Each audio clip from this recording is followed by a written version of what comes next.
Welcome to the Freefall Lab. In this experiment, we'll be investigating the relationship between height and time for an object drop in successively higher intervals of 10 centimeters. Okay, here's a laboratory investigation in freefall. What we have is a metal marble, and we use metal so that it can conduct an electric current. Right here on this apparatus, the wires that lead to the drop mechanism, there's a little red wire I'm grabbing right here, and then there's a black wire. It conducts a current through the metal marble and into this plate. So as long as the marble is in here, then the whole system that it's ultimately plugged into, including the landing apparatus, realizes that the ball hasn't been dropped yet due to the electric current that's flowing through it. So as soon as I release it and break that circuit open, it immediately senses that the ball's been dropped. So this avoids any kind of reaction time error that you would have if you were trying to time the motion with something like a stopwatch. Falls through the air, hits this metal pad, which has just a tiny, maybe only a 1 millimeter gap in between these two plates. So when the ball hits it, it immediately senses the end of the fall. So we get really accurate timing for the motion of the ball while it's in the air, while it's in a state of free fall. So we get the marble in there, tighten down this set screw, and of course from here I have the freedom to adjust if I can figure out how to get this right. There, a little tight. I can adjust the height that I drop it from, and with the meter stick, actually this is a 2 meter stick, I can measure exactly how high the marble has been released from. So I'm going to choose to drop it in even increments, maybe starting at 100 centimeters, and then go down to 90 centimeters, 80 centimeters, 70 centimeters, and 10 centimeter intervals, all the way from 100 down to 10, and then measure the corresponding time. So to get the time, I'm using something called a smart timer, and when we turn this on, it's just a matter of hitting the correct buttons and cycling through the different modes, and it'll take the data off of the drop mechanism and print out for me the time that the marble's spent in the air. So my plan is to zoom in and show you exactly the measurement of the drop heights, so you can record those yourself. And then for each height, I'll also show the corresponding times, and you can build your own data table, and from there make your own analysis and interpretation on the outcome of this free fall investigation. Okay, so let's start collecting some data for this free fall lab. This is the smart timer that I referenced, and there's an on switch right down here. There we go, it beeps when it turns on. Pasco Scientific, we need to select the measurement. So we're going to measure time, and then we got to select a mode: 1 gate, fence, 2 gates, pendulum, stopwatch, 1 gate, fence. Okay, so it's cycling through. I think stopwatch is the one we want. We'll see. Start, stop. So this is interesting. If I hit start, it's not like a real stopwatch. It doesn't actually start timing. An asterisk shows up on the screen, and all that means is it's ready to start. So as soon as I turn this, it doesn't start until the marble is released, and it won't stop until it hits the pad. So in fact, whatever the height was I dropped it from, that took a little more than 4/10 of a second.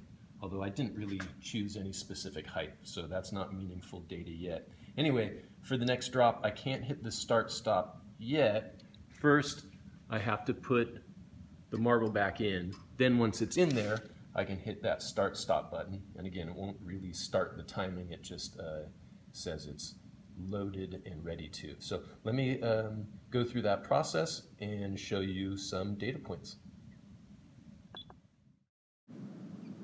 Okay, so go ahead and record the drop height you see in this image here. It might not be exactly 10.0 centimeters, so record it as you see it. record it with as much precision as possible, and you may even want to record your uncertainty in the measurement. And do the same thing for each successive drop height that you see throughout this lab.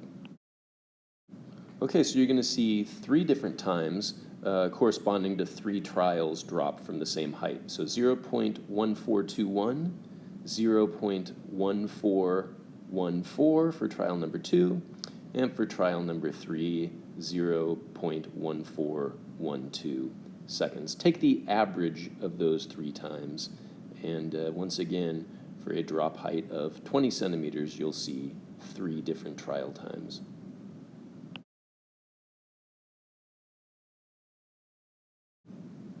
If some of the screenshots of the data appear sideways, I apologize. That was just the formatting for some of the photos that were taken.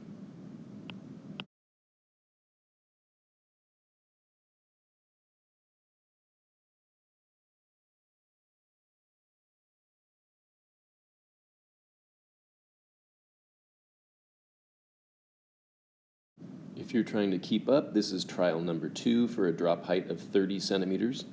And here's trial number 3 for the 30 centimeter drop height. And as the video proceeds, you'll see a preview of the height, and you're expected to record it as you actually see it. Don't assume that the heights were exact when I set up the lab. This is trial number 2 for 40 centimeters, and here's trial number 3. And of course, you can always hit pause and rewind if you missed it. So it's up to you to build a proper data table to organize all of the data of height versus time. In the end, for each one of the drop heights, you'll have 3 trials. If you take the average of those 3, that makes for another column you can add your data table. And of course, it's the average value of time that you're going to end up graphing and comparing to height, right? So the 3 different trials for each height are just so you can make an average, and it's that average time that's most meaningful.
So that's it. You've reached the end, and you should have all the data that you need. You can go back and double check that you've not made any mistakes with recording the data and organized it well into the data table. Now all you need to do is go on and analyze the results by producing a graph of height versus average time.